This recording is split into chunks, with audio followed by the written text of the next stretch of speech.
play right, cause they can't miss. All about the game, that's a cold switch.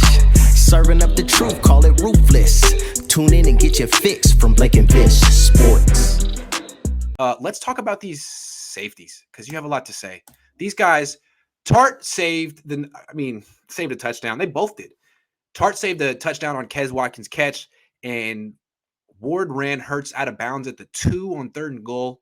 I can get the exact quote. The quote from Kyle Shanahan today about these safeties.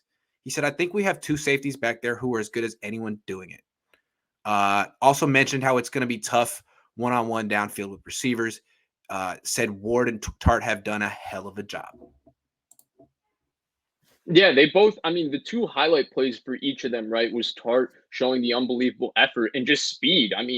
Jaquiski Tartt runs 4.4. He looked like, and he had a turf toe. He had a freaking turf toe until like 3 weeks ago, man. Wow. It's also a great angle by Tartt. Yep. It's a great angle. But Jimmie Ward, of course, him being able to run Jalen Hurts down to the sideline after a little bit of miscommunication going on. But I thought both of those plays were unbelievable, but they also both had individual plays on deep ball where it was just them and the receiver. Tartt very early in the game, Ward a little bit later in the game, where they didn't commit pass interference. They made the play on the ball and they batted it down, which to me is very difficult, as Shanahan mentioned. But I want to go back to that quote because he said, what did Kyle Shanahan say? He said, "We have 2 safeties as good as anyone." Grant Cohn, who's been saying that these 2 safeties are like that for 1 year now? Me. Just kidding. It was you, Vish.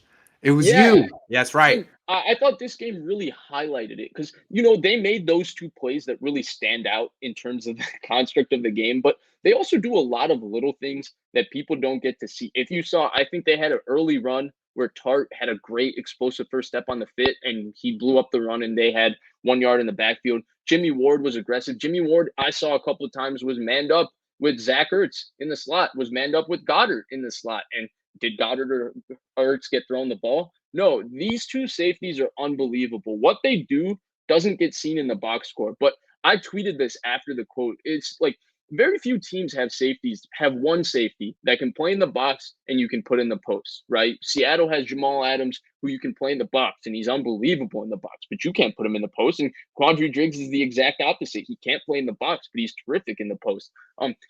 Maybe Buffalo's the only team that has 2 guys that do both in Hyde and Poyer. But everybody else, if you have Budda Baker that can do both, even Minka's not the best in the box, so you can't do both with them. Chargers have Derwin, who does both. Justin Simmons, John Johnson, they can do both. But the Niners have 2. Both Tartt and Ward are terrific in the post. Both of them can play in the box. Both of them are very smart. They know their cues. These 2 guys, to me, are 2 of the best football players on this team. I've been saying it for a while now. And I think that what they showed is that a defense with these 2 guys healthy, Fred Warner, and you have Nick Bosa in front, can compete with anybody because they put such pressure. They have such great speed. They take such smart angles to the football. They play smart and they tackle so well as a team. I think that both of these guys are unbelievable, and I'm glad and I'm hoping they stay healthy because I think after 17 games, we might be talking about like, wow, the Niners have 2 Pro Bowl safeties. And I'll be like, yeah, they've had 2 Pro Bowl safeties. It's just those 2 guys have been unable to stay healthy for the entire season to be able to get their accolades for their play. Tom Foolery says, hot take, Eagles put too much on Mailata too quickly. A big athletic tackle can be great if his technique is sound, but Bosa exploited his inexperience. Bosa's good, too. Yeah, Bosa's really good. No, I hear what you're saying, Tom. That's a good point. Yeah. I definitely hear what you're saying. That's a good point. Alex, that's a great point. I love that point. Thank you. Sacramento Mike says, how's it going, fellas? The defensive play calling was great from the mix of zone and man. With blitz packages, Armstead, Bosa, Tartt, Aziz stepped up. Yeah, the defense really was. They gave up all 3 across points. The board. It was like a 3-point output they gave up until very late. What does it take for the Niners to be Super Bowl contenders? I think we need to see more from their offense, honestly. Yeah. They've had a Super Bowl defense, but even with injuries, they had a Super Bowl defense last year, too. True. That's true. Jeff Bernardo says, do you believe Kyle is taking the same route with Trey that Andy Reid did with Mahomes and have him grow on the sideline behind the vet? Seems like it. It just seems like there's differences between them because Mahomes had a lot more playing time in college. Mahomes didn't take a year off before he came to the NFL. It seems like what Lance needs more than anything is playing time, but what do I know? I think I agree with that, but I also want to say one more thing. I think the only similarities between Mahomes and Trey Lance is that both teams had a comfortable NFL starter uh, on their roster, and they still made a move for the quarterback. But the Chiefs move, and I've said this many times, I think the Chiefs moves was solely to get Patrick Mahomes. They traded up in that draft. I wonder if they would have traded up at all if Patrick Mahomes was taken third in that draft by the 49ers. Right. Do you think they would have traded No. up? I don't think so. I think they No. traded up because they thought Mahomes was special. They weren't flirting with Kirk Cousins or saying they were going to Right. flirt with Kirk Cousins that offseason or going to be The involved. Niners have been on record saying they traded up before they knew who they wanted. Yeah, and they also have been on record saying they flirted with Matt. They considered and went through the Matthew Stafford route. They considered Kirk Cousins and went through that route. They considered Tom Brady, went through that route. Talked about Deshaun Watson. They talked about Sam Darnold. Every available quarterback, they've had that discussion. To me, the Chiefs were happy with where they were with Alex Smith and then saw Mahomes as something special and went to get that. The Niners felt like they needed something better at quarterback. And then they ultimately landed that Trey Lance was going to be the best way for them to get better eventually at quarterback. Agree.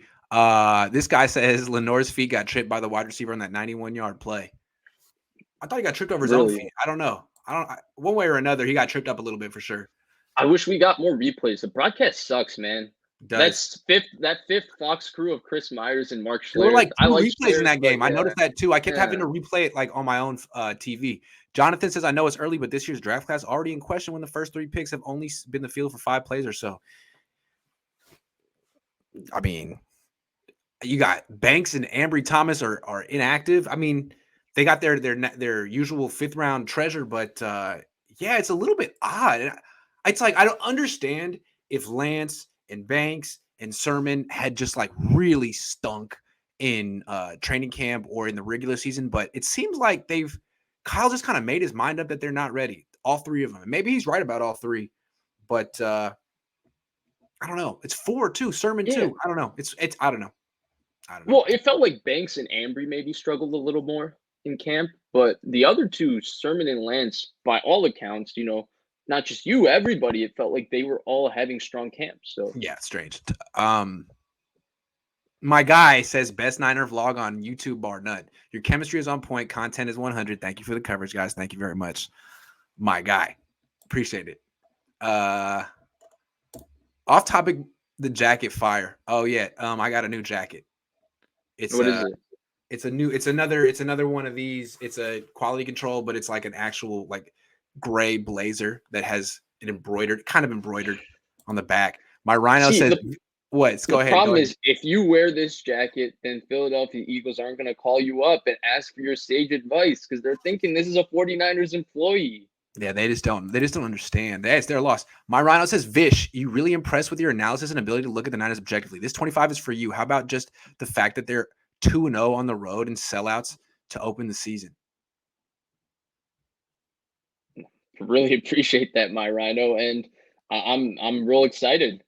My life is always better when the 49ers are good. How about There's no that, doubt Vish? about that. All right, next time I see Vish in Chicago, I will get him a $25 Grey Goose on the rocks for you. I will though. Last time Vish was out here, I took care of him. Let me get you again.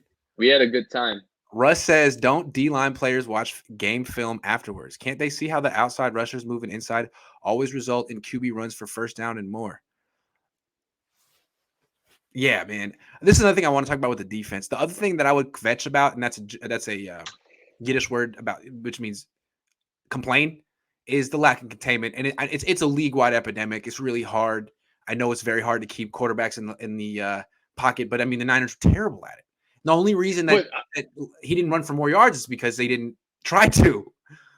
But I feel like it's a coaching point with the Niners. Yes. They don't coach their defensive linemen to play with gap integrity. They invested all their money in their defensive line. They want Dee Ford, Eric Armstead, Nick Bosa to have blinders and go get the quarterback. And then obviously Saleh kept talking about it in 2019, stop the run on the way to the quarterback. They want them to get the best way first. to stop pocket quarterbacks for sure.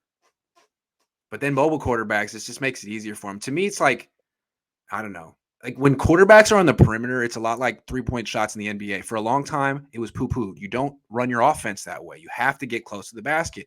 And what we've seen over the last 10 years is teams are like, well, maybe we should shoot 50% of our shots from 3-point. Maybe we should really test this.